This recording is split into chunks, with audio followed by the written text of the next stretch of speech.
Welcome to exploring the role of AI in education and the workforce. The mission of this vodcast series is to make artificial intelligence less intimidating and more inspiring for educators everywhere.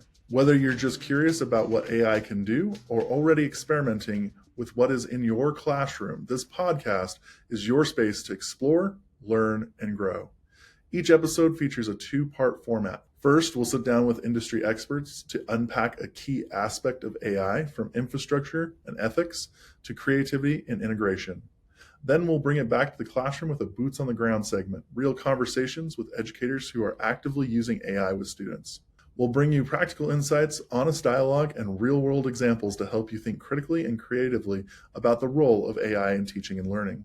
I'm Matt Winters, your host for today's episode. Today we have DeAndre Weaver, Bennett Borden, Elizabeth Converse, and Tara Natras to discuss AI.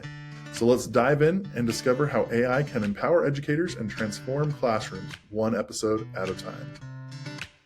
Can we start off with Bennett? Hi, everyone. And Matt, thanks for having me on this really important podcast. I am Bennett Borden. I am the founder and CEO of Clarion AI Partners, which is a very bizarre little animal that's an AI law firm and an AI development shop. I'm a lawyer and data scientist and have been my entire career.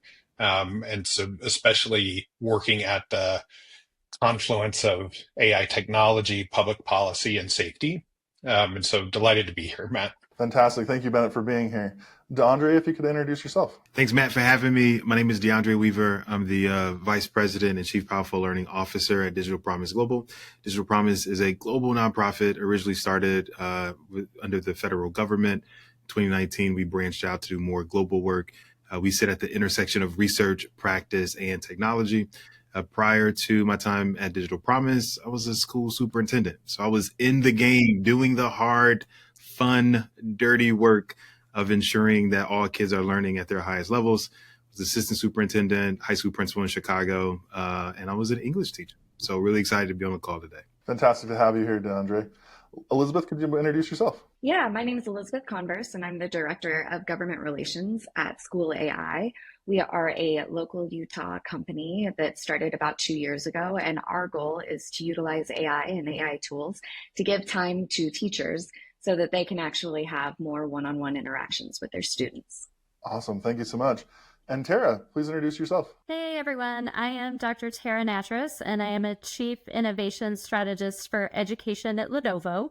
I joined the team back in February from ISTE and ASCD, where I was the Managing Director of Innovation Strategy, and have spent over 20 years in education as a teacher, building leader, and district administrator, most recently as the Assistant Superintendent for Teaching and Learning in Arlington Public Schools in Virginia. So it's great to be here with you all. Fantastic. It's great to have all four of you here today joining us on this important conversation. We have a lot of good questions for you guys, and today we'll introduce the questions and have one person start us off, and then if you want to join, feel free to jump in on the question as well. Our first question, I'm going to direct this at Tara. What's the difference between classical AI, what we'd think like sorting methodology or like predictive models, and generative AI that we're seeing more kind of in the last couple of years? And why does it matter for education and educators in general to understand the distinction between those two types of AI tools? As we think about the different tools that we're using within our classrooms, we have had predictive and adaptive tools for many years. And those are tools that really analyze patterns within student data to either do things like forecast different outcomes or adapt what the next question is a student may receive or provide them with additional support. What has shifted is that we now have generative AI tools where these are tools such as large language models that are trained on massive amounts of data and can generate new original outputs, whether that's text, images, sound, video, etc. And actually, the conversation is continuing into the world of agentic AI tools, where these are tools that can actually act on information. And I think what's really important as we're having these conversations in the education space is to note that we aren't always going to know if a tool is adaptive, predictive, and generative, or it's added in this agentic quality, because many of the products that we are continuing to use in our classrooms aren't purely using one of those elements, right? The application may be designed with a combination of AI methods to really address a particular need. And so as we have these conversations, we really need to think about, is this truly like a generative AI standalone product that people have been talking about? Or are these going to continue to get muddied together and really just be built-in features of a lot of the platforms that we're already using? Fantastic, and really great overview of what we're seeing in AI right now in general over the last couple of years. But you also said a few terms there that I think would be really helpful for us to define for our audience. So I'm going to toss it to Bennett for a second. Bennett, can you give us a few, like, your thoughts on the same question, but then also can you give us an overview of what agentic AI is and why it's important for educators to kind of understand what that is? So, Tara, those are great points, especially because the world we talk about this classical AI, the old-fashioned trend analysis and things that Tara was talking about, generative AI, which, as she said, is technology that now generates stuff, historically content, but now more and more the stuff that it's generating are actions. And that's why it's called agentic AI. So the way that these things basically work is that the brain of these agents is one of these big large language models, especially the new evolution into deep reasoning models. And so you package around that brain some instructions on how to act. And so there's a concept called constitutional AI, which basically means how do you help the agent understand what its role is and what rules it should live by. And that's really what constitutes its agency. And then it's the layer that touches the world that is the action that it takes. And so whether that's a piece of content, a piece of strategy, go shopping for my dinner tonight, that's where where it touches the world is where we really see it. And that's also where the greatest rewards and the risks come in. Matt, can I jump in real quick? So there is one word that gets thrown around our office all the time, and I've noticed it across the AI spectrum when people are discussing the different types of AI. But when you talk about the word artifact and using generative AI to create artifacts, I'm a Nat Geo nerd. I read it every morning. I am one of those people, like every single discovery, even if it does not matter, like I love it. I just think it's so cool that thousands and thousands of years ago, people were creating things. And this term is used in the very same way. An artifact is something that someone created using a certain thing. And when you think about it that way, you think about AI more as a creative partner than necessarily something that's rote or that's systematic that gets, the A plus B equals C is super, super important. But when it's A plus Y plus open windows plus kids who are interested in meteorology, that's a different ballgame entirely. And that's really where you create those artifacts. I love that, Liz, like bringing it all together of like, what are we trying to do with these amazing tools, whether it's creating actions like Bennett just said through agentic, or creating a new piece of writing or photography, those sorts of things. It's about creating those artifacts. And a lot of those artifacts are created out of data. So Bennett, you have a deep background in machine learning and data science. Can you explain to our educator audiences, how does AI tools use machine learning and data sorting to create these actions, these items, these sorting methodologies? And Matt, you know that I'm a huge AI optimist. I truly believe, I've said many times, that this is the most transformative technology since electricity, if not the printing press. It's that fundamentally shifting in our societies. And so it's going to touch every aspect of our lives. And we just have to understand that that's true. And how do we help manage that disruption for positivity, that the change is positive? The way that these things work, so Tara gave a great explanation of these underlying models. These LLMs are exactly what they say they are, large language models. So they're a model of our language that's been trained on a large amount of stuff. And we're talking trillions of examples of how human beings have expressed themselves in thought and language. And so if you think about it, we use language to describe every relationship that we understand in the universe, whether it's how to replace your air conditioner or theology, philosophy, physics, metaphysics, like literally everything we know, we communicate in language.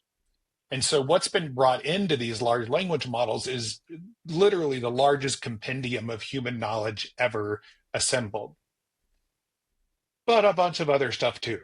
So when you think about what's been pulled in, everything we've digitized over the last 60 years, right? Some of it is, you know, textbooks, academic articles, reliable news sources. It's factual, it's scientific, it's, you know, and some of it is science fiction. Some of it is, you know, my Aunt Clara's blog on her cat, right? So there's just a whole lot of stuff in there. And so the real key of getting the powerful transformative effects of AI out is understanding it's got it all in there. How do I build the agent, meaning the control mechanisms around it, so that I'm pulling out just the knowledge that I need in the way that represents my objectives, my voice, that is fair, that is culturally sensitive, that is gender neutral, whatever it is that's important to me as an entity, can create that literally into the psychology of these agents. Fantastic explanation there, Bennett. And like these are such complex systems creating so many different things for us right now in so many varieties of context, including things like text, images, code. You know, I've seen these create full video games. Like I was really excited that I could make an Oregon Trail style video game a couple weeks ago for someone. DeAndre, you have this rich background in K-12 education. You said you were a superintendent. You have this wonderful background. How are you thinking about, now that we can create all these different types of things, how does it shift our classroom settings? What is it doing not only to the classroom educators, but then also our wonderful district and kind of state administrations as well? Thanks, Matt, for that question. You know, before I talk about the technology, I'll kind of talk a little bit about what we just know to be true about learning. And I think when we think about the use of technology in the classroom to provide better learning opportunities, what's comforting to know is that the learning science hasn't changed. Learning is social. Kids still need to interact with each other. It is experiential. Students need to be within their zones of proximal development in order to build muscle. They need to be able to have challenging tasks and problems that require them to think and act and do and be differently. None of that changes. And so we think about artificial intelligence and any generative technology, or any emerging technology rather, from a position of how do we make what we know to be true even more true? Because while we know what learning science says, learning science has not been applied equally across classrooms, across districts, across schools, across learning environments. So we have a core problem that we're still trying to solve. So how can we think about this new technology to help learners learn in ways that we already know to be true? And so it is the application of this technology to make content more easily accessible for learners. It is the use of this technology to make a teacher's ability to know where every single kid is and to provide a response to what every single kid needs. It is using this technology in a small group fashion that allows a teacher with a few students to better do guided instruction. And it is to create more opportunities where learners are able to do something with the knowledge and the content that they have. And I think what's really interesting is that with these agentic, with these agents, with this new technology, expertise is at students' fingertips. So if we're moving from a place of like knowledge consumption to like really producing and contributing, like making real contributions, we've been advocating that for that in education forever. Project-based learning, problem-based learning, right? Experiential learning. Well, now we're kind of forced to move more into that realm because kids can type in a question and get a response and get content and get producible, content products that show expertise. And so now we need students to do more analysis, synthesis, comparison, and creation with that new knowledge. And that's just not the way that schools have been set up, traditionally. That's not the way that schools are assessed. Think about your traditional ACT, SAT, AP exam. Think about the way students are assessed right now. And it doesn't lend itself well at all to the type of learning that's necessary. And I'll say this also, speaking of learning, we got to redefine what it actually, like what we really want students to know, understand, and be able to do. And I think that's a really hard conversation for us to have, because I don't think we've really come to grips with what this new disruptive technology actually means. And Bennett, I agree with you, printing press, fire, assembly line, like all of those disruptive technologies, this supersedes all of those. And I don't think that has truly sunken in into educators and leaders in a way that is making us, really rethink how we're doing. So at any rate, I think these technologies have the potential to help us create much more powerful learning experiences for learners. And we think that's, the ability for students to foster agency, purpose, curiosity, and connection. And so if we emphasize those components a bit more, we think the technology can help deepen and expand the opportunities for kids to truly learn deeply. What a fantastic answer to that. And I think when we think about any new technology that's coming into the space, and you brought up the printing press, it fundamentally shifted what we were thinking about in democratizing the process of learning across the world of 500 years ago until now. We're seeing that great shift again right now with AI. Just to put a fine point on it before we started recording today, Liz was talking about doing something with her car and using YouTube to be able to do that thing. And 10 years ago, yep. 15 years ago, that was completely impossible. YouTube University, man, it's a great source of all things, right? It really is. It really is. I've learned a lot of just from being like, hey, how do I do this? And then there's like 45 people across the world who've done the exact same thing, and I need it, and it brings it up and it shows me how. It's wonderful. Yeah, and now we can synthesize all that work into a few steps using artificial intelligence. And so it's going to get even more democratized and easy to do if we would like to. And so, Liz, because we're focusing on your wonderful car exploits over the last couple of days, how should educators think a little bit differently about generative AI tools like ChatGPT, School AI, Gemini, those sorts of things, versus adaptive learning platforms that may have used classical AI for sorting and predictive modeling? Yeah.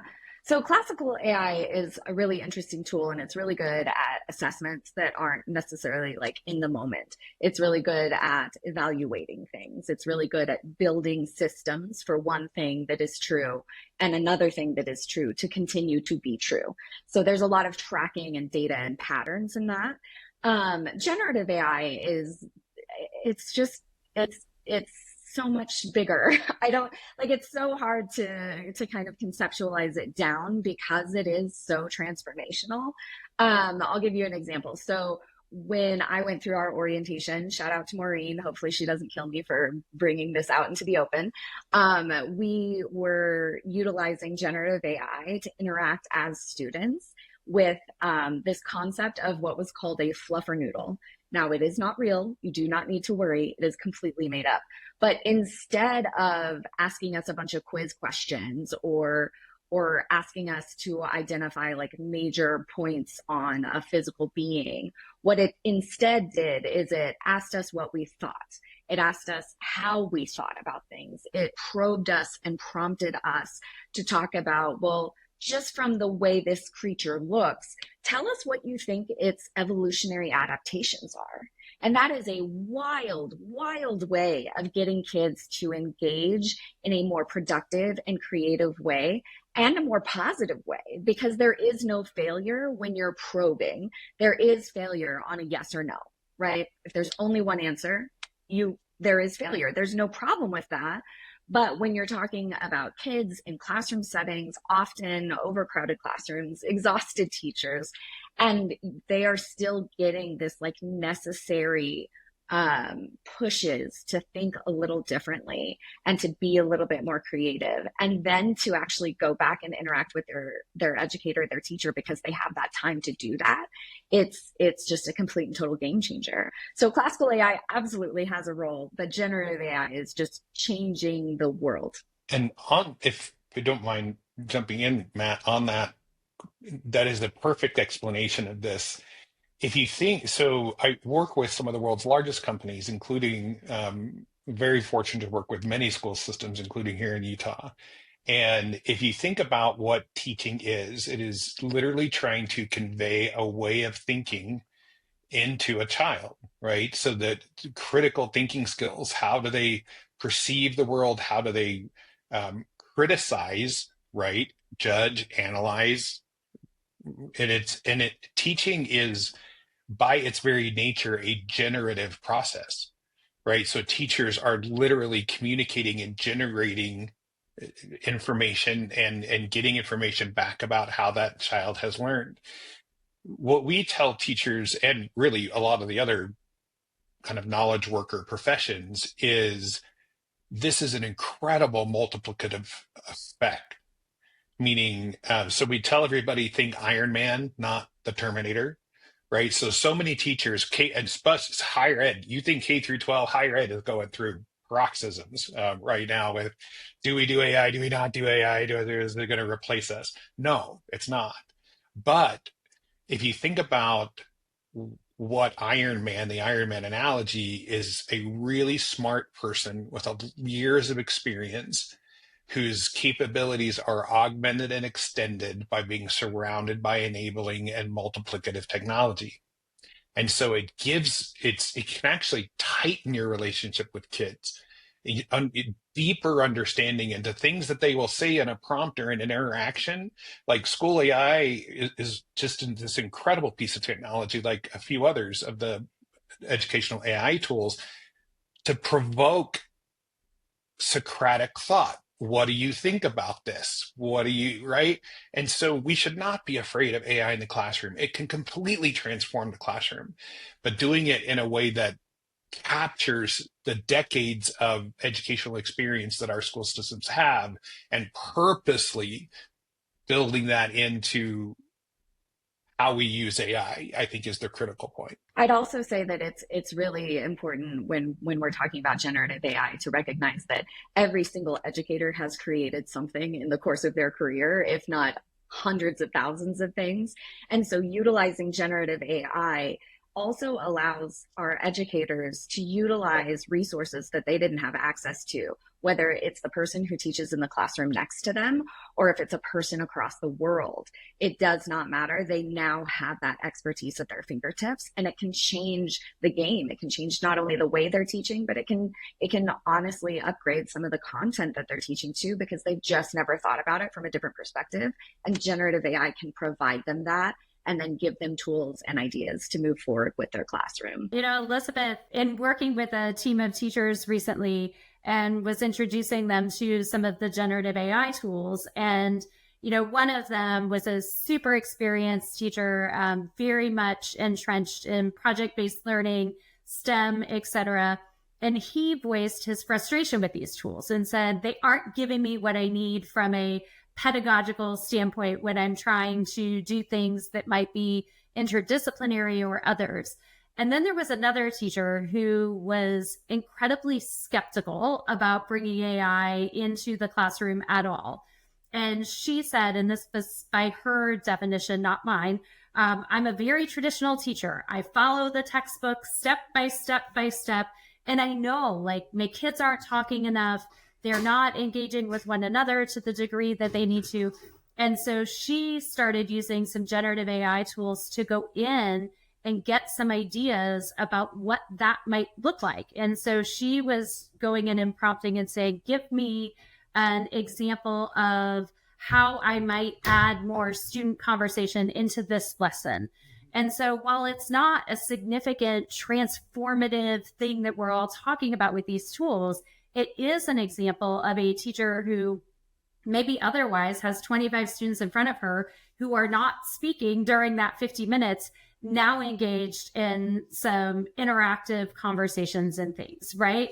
And so and I fall into this as well, especially as a curriculum and instruction leader, is that are we really getting what we need to out of some of these tools? And I want to see some really big shifts with that. But that's a great example of something that is not a heavy lift, that is shifting what a student experiences in the classroom. And so I'm hopeful that some of these tools will allow for more opportunities to build the kinds of environments, DeAndre, that you were speaking of earlier, that we know we need.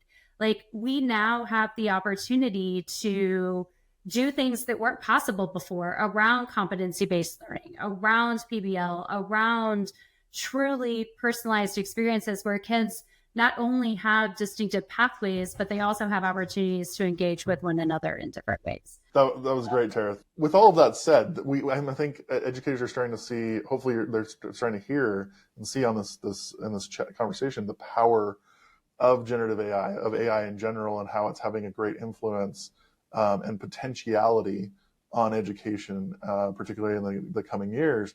But we do know that there are limits and honestly some problems with artificial intelligence. So I just want to open it up. Are we seeing issues with accuracy, with bias, problems with student use, but then also, because it's come up before, we're starting to see new AI tools like agentic AI.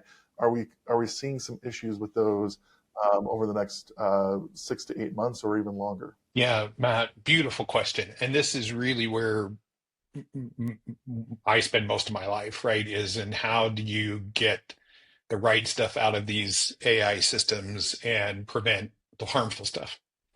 And that science is really advancing very quickly. And there's a lot of us who have combined forces around the world academically and with public institutions, academic institutions as well, on how do we measure the performance of these kinds of generative bots, because it's very different than old-fashioned classical AI where it spits out a category and we can kind of test that logic, right? But generative AI is something very, very different.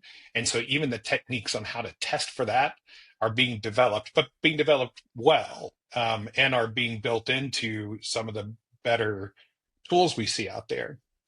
But and this is bringing Tara's point into view with just using Gen AI as a teacher, like not a Gen AI tool, like an educational tool. Just pick your favorite model out there. You can use this constitutional AI idea and make your own little agent just by talking back and forth with this thing. So you can start out your chat session and say, hey, I'm a 6th grade teacher in social sciences or whatever it is. And I am I'm using this textbook. We have these school parameters. I know there's guidelines or different kinds of things that are followed. We are working on this section. I'm trying to find tools that or exercises or things that will help me accomplish my goal of this, that, and that. Do you have any questions about what I'm going to ask you to do? You'll be so surprised. Like, it'll take on this persona. Like, you can say, hey, I want you to be my coach, my teaching coach. And by giving it a persona, which is kind of like its prime directive, explaining all these things you're trying to do, it's like the Constitution, the rules of robotics, and then give it a chance to ask you, does it understand, and answer those questions. Then all the questions you ask next are in that context. And so you can really almost create your own agent per session. for anything you're trying to do in the classroom. The bigger issues of biases and like these models are really, really, really good. And especially the evolution from the kind of stochastic parrot models to this deep reasoning models is a huge evolutionary shift. It's like going from caveman to human. We don't expect giant leaps in intelligence like that for another 2 or 3 years. What we're going to see is, how do we use this power, and what are the best controls, and how do you control these agents? And there's a lot of work being done, but I wouldn't be afraid of that. In the same sense, don't rely on the thing completely. Like I always tell people, treat it like a hostile witness in a deposition. So, right, like, so when it gives you an answer, say, well, how do you know that? Where did you get that from? Are there competing opinions on this? Are there any risks associated? What have people said about this publicly, right? So be smart, depose your witness, and you'll get better quality stuff out of it. Yeah, and I think that like making sure that you understand that this is a tool and not a complete teaching way of teaching. It's not a pedagogy. It's not a philosophy. It's a tool for you to do what you need to do. So kind of, Bennett, what you were talking about prompting it and making sure that the tool itself knows like, hey, in my state, we have Common Core standards. In my state, we also have all these additional issues. In my district, we have all these other restrictions. So utilizing those, can you please help me with this? Or can you talk to me about how I should talk to 13-year-olds about, I don't know, back to my Nat Geo stuff, dinosaur bones, right? So, but it is making sure that you have all of these guidelines, but also that you are properly disclosing when you're utilizing AI, because the kids know that AI hallucinates. They know that. It is something that they are very, very aware of. It's something that they see on TikTok all the time. It's something they see through social media. It's stuff that they're talking about and having conversations regularly. And without those accurate and up-to-date disclosures, it doesn't allow people to know what kind of content they're working with. I assume everybody here remembers when Wikipedia really hit the stage. I was told if I ever used Wikipedia for any kind of research that I would be thrown out. Baby with the bathwater, doesn't matter, flying children through the air, you get out of this. This is not happening. But a big part of that is because of citations, right? So making sure that your citations are accurate was huge. So instead of using Wikipedia might be the thing that brings all the information together. And then you scroll down to all the blue links, and you find what you actually need to answer your question. And I kind of see generative AI as something very similar. When I'm in particular using generative AI, I always require it to cite its sources. There's never just like a one-on-one. There's always another sheet, a running tab of different sources that it's using to answer my questions. But above and beyond that, it allows me to do deeper research. So it's a tool for me that allows me to get to what I need and then explore and understand it deeper later.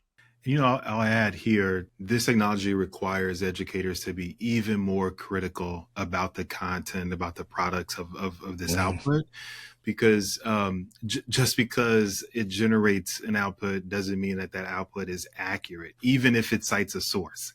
Yeah. And educators have to be sure to ensure that what they're putting in front of children is sparking curiosity, is sparking a level of criticality that won't reinforce misconceptions, biases, or inaccurate information. And so I think not only does it make it easier, but I think it also, makes an educator's job a little bit harder in the need to assess for quality and for truth. And then I also think, just on the flip side of things too, there is a danger in students becoming over reliant on the use of this tool.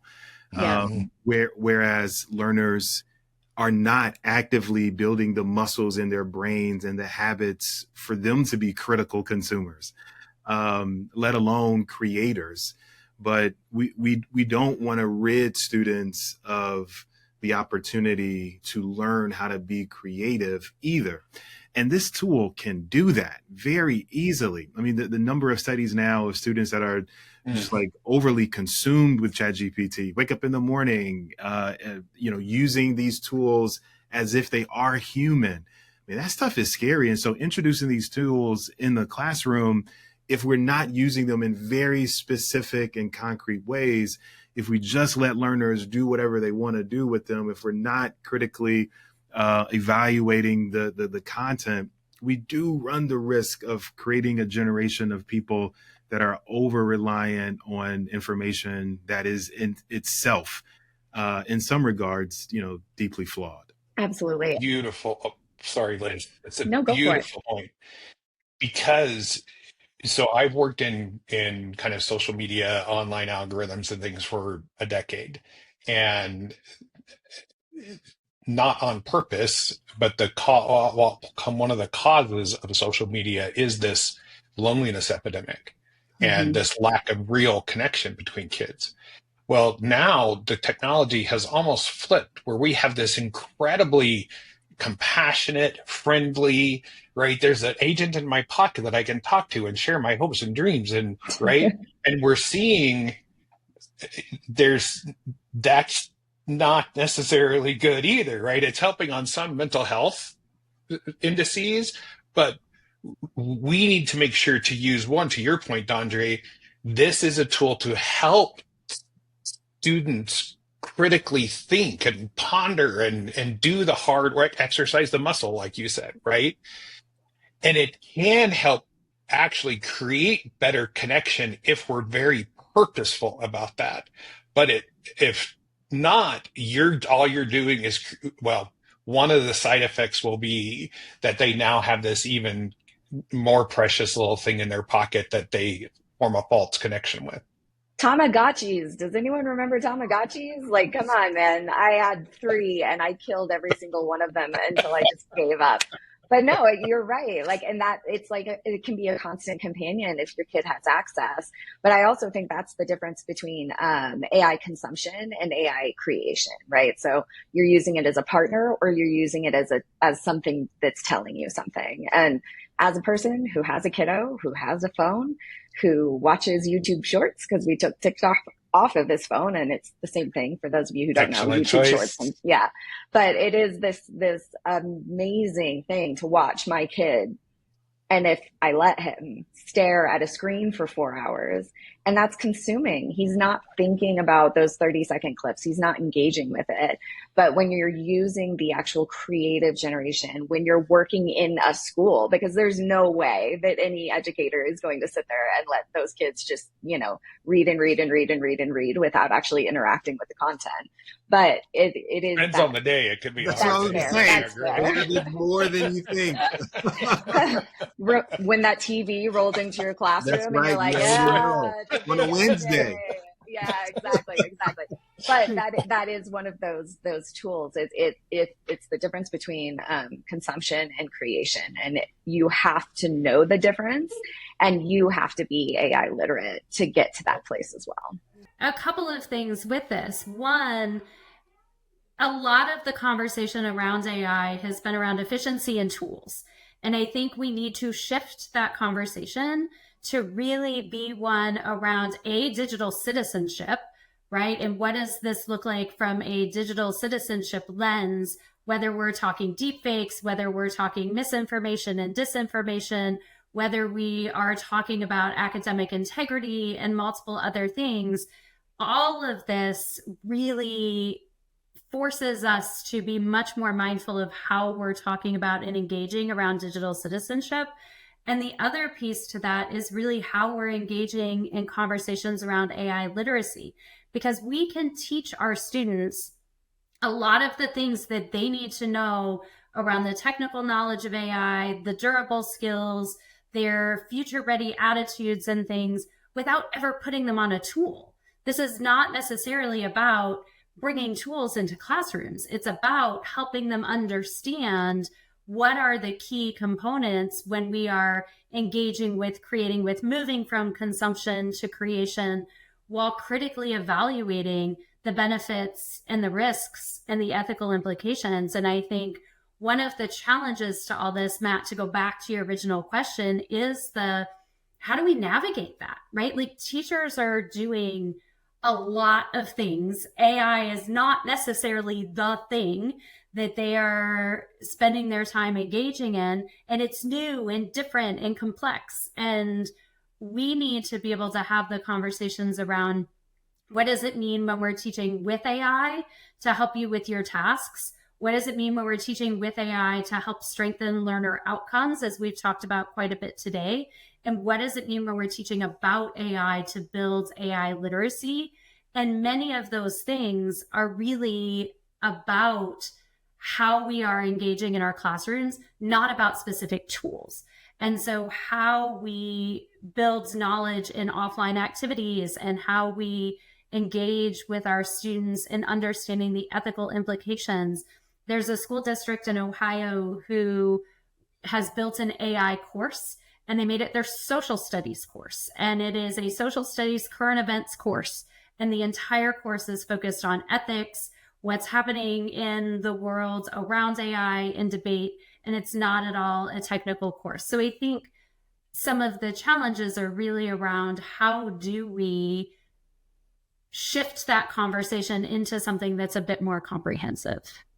Tara, I would agree with that. And even to take it a little bit beyond, the education realm a bit here. And again, I don't know if we have fully embraced this idea that our world, our society is literally changing, and the interactions that people are having with what we have known to be true is going to change. I mean, this is super simple, but I like Chipotle, and I like going into Chipotle to see folks making my guacamole. And there's a pilot right now happening in California with these artificial intelligent robots that are making the guacamole. The world is changing, and Bennett, you would know this way better than I do or would, but I could see a world where these large language models, these agentic, these agents are empowering robots or bots or some other humanoid structure to do more human things. And now not only are we interacting with language models, but we're interacting with objects that are using those models to do human tasks.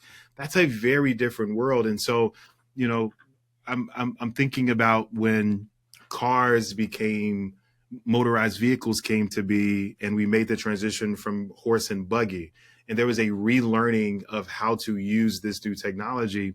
And I think there has to be a mass relearning of how to do things, particularly in education, like help people learn.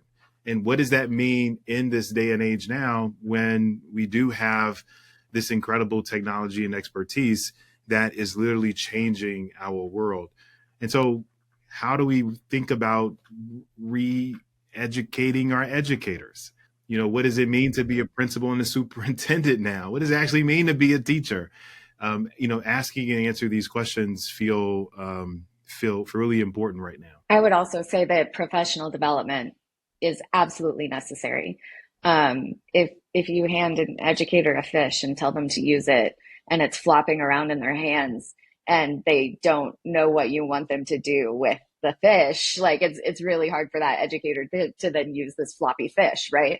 But professional development allows them to understand what a fish is, what a fish does, what it can do for the classroom. You go through those different steps, and that's oversimplifying, obviously, but it also means that we have to be paying attention not to just how our students utilize AI, but how our educators are being educated about the AI that they have at their fingertips. And to prepare these children for a world of AI, right? So a lot of what we do is analyzing the effect on the labor force, right? The disruption. So every time I love your example, D'Andre's one I use a lot about, when horses got replaced with cars for a while, you had horses and cars, and things got really complicated. We didn't have laws, and what happened when a horse ran into a car or a car ran into a horse?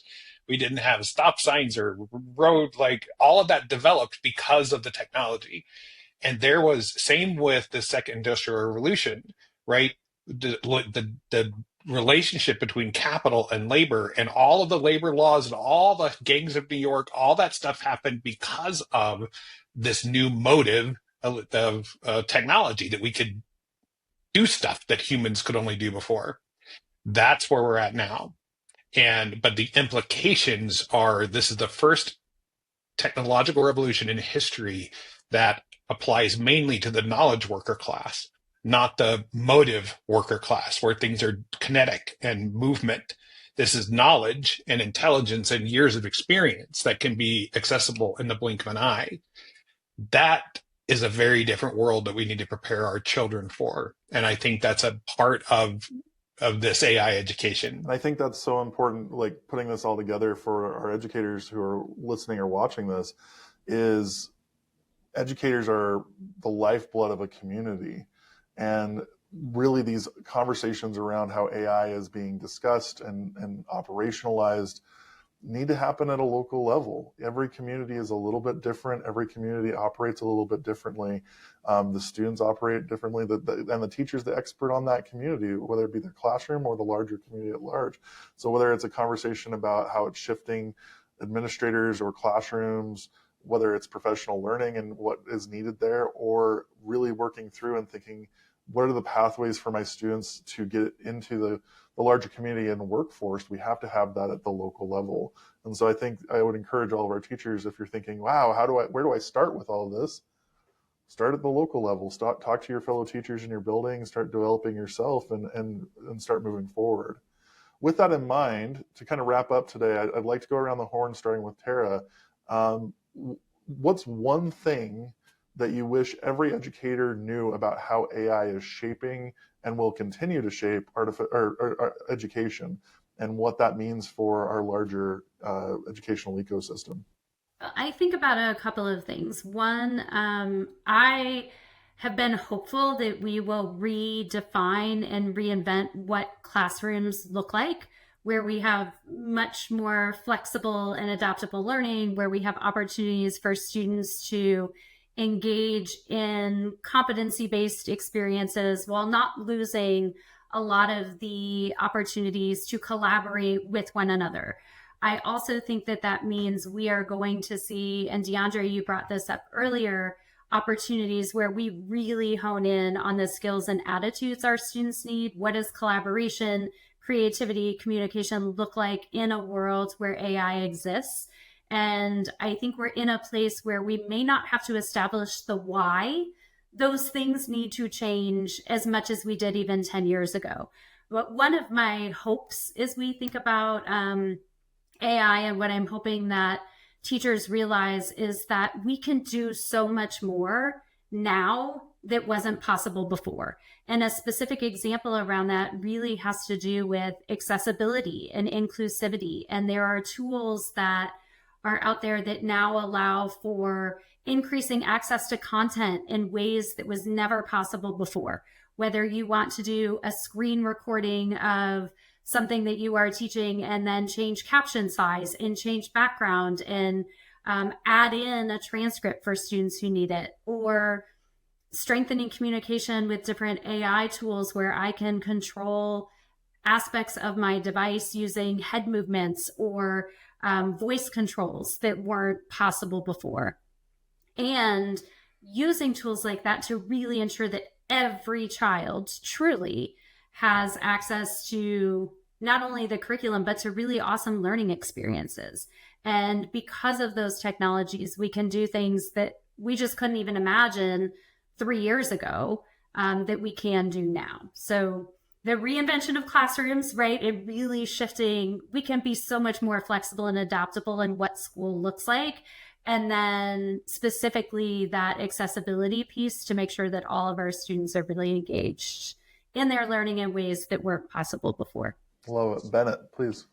Yeah, and I love the hope and optimism of that, Tara, because that's what this period should be about, right? Education fundamentally is the transfer of knowledge and information and critical thinking skills, right? It's literally teaching a child how to think about the world and address the world. And teachers, I often find, are afraid of this technology, like it's going to replace them somehow, or it's going to be better than them somehow. The exact opposite is true. This Teachers have an incredible talent, and they know more than these bots. These bots know a whole lot of information, but they don't know the best way to teach or transmit that information. You do. So use this as, lean into it, man. Like, figure out what this thing can do for you, even outside of the educational tools, much less with really cool tools like School AI, Magic AI, Scribe. There's some great educational tools out there. Don't be afraid of it. Let it be your force multiplier in education, is what I would say. Wonderful. DeAndre, please. Yeah, I second Bennett and Tara's comments. And when I used to teach, I used to have sometimes 32 kids in the classroom. And as much as I wanted to give each of those kids what they needed, each moment of every minute that I had them, every day, every year, it just was not possible. I'm excited about the opportunity for teachers to be able to do what they care most about better, to really see a level of effectiveness by them becoming iron men and women, or iron people, as Bennett would say. Love the analogy, still in it, Bennett. But how do we create these iron educators where their hopes and dreams and why they got into the business, they're able to do that with a lot more accuracy, a lot more effectiveness, not just from a learning outcome perspective, but from a connection, a humanistic perspective, giving them more time to do more uniquely human things with people, with young people, because they need to still be nurtured and cared for. And I think if educators have the tools to help kids both learn from a mind standpoint, but also nurture their hearts, then I think we'll be winning. Love it. I'm going to start using that iron teachers. I'll give you credit though, DeAndre. I love that.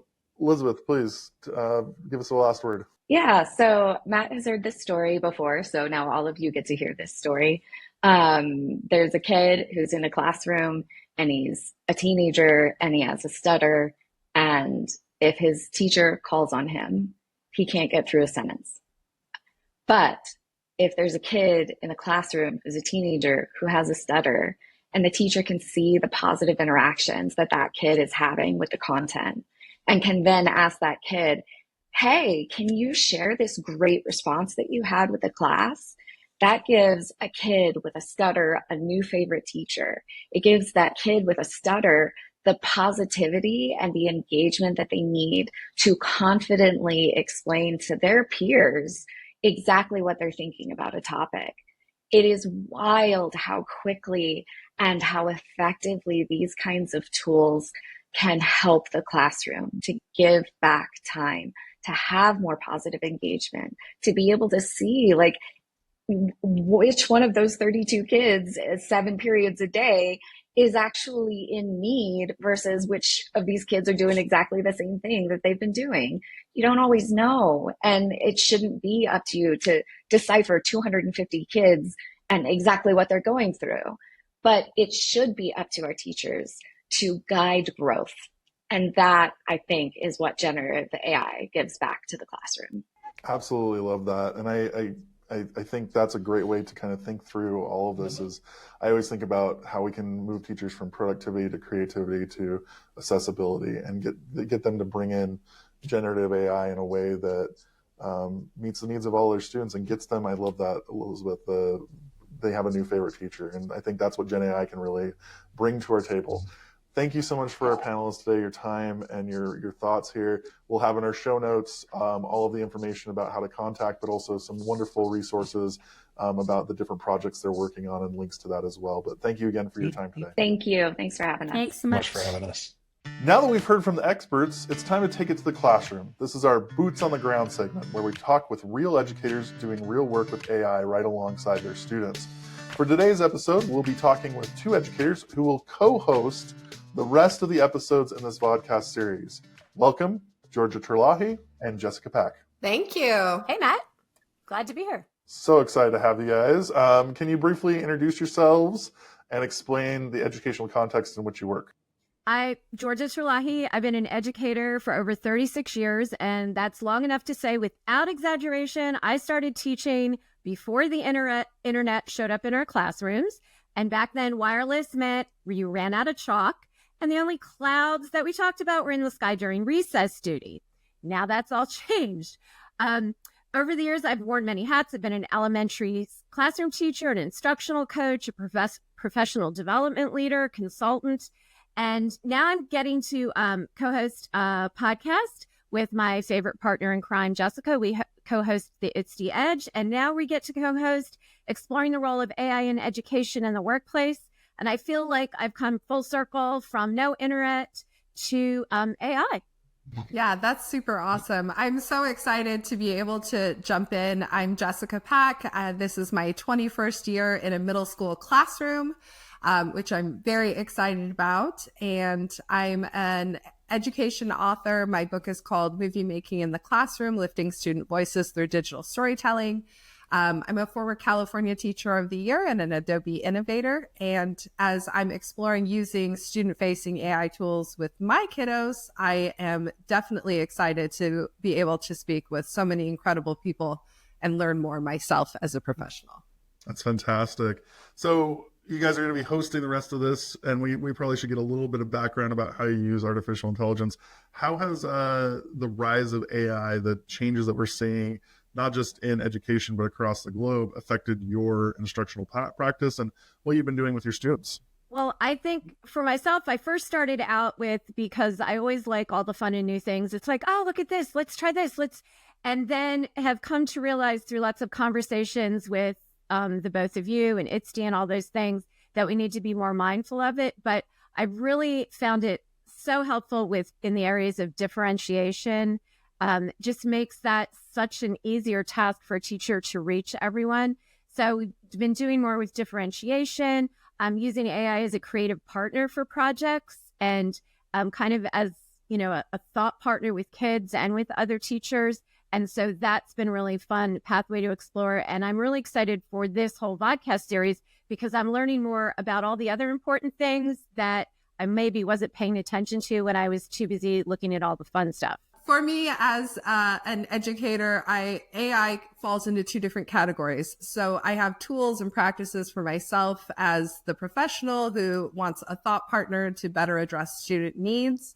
It's really helped me redesign curriculum and learning opportunities in my classroom with universal design in mind to make sure that every student has a pathway into the learning process. And then I also utilize student-facing AI. So my students are using generative AI tools to create artifacts of their learning. And then they're also utilizing things like chatbots to be a co-partner in their learning and be able to utilize multiple pathways of accessing information so that they can synthesize a greater product in the end. Love that. And I love that the emphasis is really on growth here. Like Georgia, I love that you said we're so excited to get this into your classroom that you may have missed some things, and that's what you're going to learn about over the next few episodes of this series. What are you considering as some of the best practices you're seeing around AI use, both for teachers and for students? Well, I think one of the main things is to sort of message to teachers, especially in professional development, that it's about the how and why we use it. So to get out of that, oh, look, fun, glitter, shiny things, let's just play with it. And how and why can we use it? And we need to be purposeful. And I think for me, that's a really important message to get out there. And whether it is using student-facing AI or helping augment lesson plans, all of those things, how are you deciding and how are you being purposeful about your consumption and your use? I definitely agree with that. I think for teachers from a professional development standpoint, helping them understand sort of that 80-20 split where you can outsource sort of some of the heavy lifting to the AI tool, but then you're also retaining your professional judgment and applying that sort of 20% lens where you're really thinking critically about what the output is and how you're going to integrate it with your students. That's fantastic. And I'm so excited to see where you guys take this series, what kind of guests we have, and digging into some of those big questions around how we do this in STEM, how do we do it with creativity, how do we make it more personalized or individualized for our students. So excited to hand the reins over to you proverbially and let you run with this with some wonderful guests that we have over the next few months of our podcast series. So again, thank you for joining us on this journey into the world of AI in education. This podcast series has been brought to you by the Utah STEM Action Center and STEMconnector.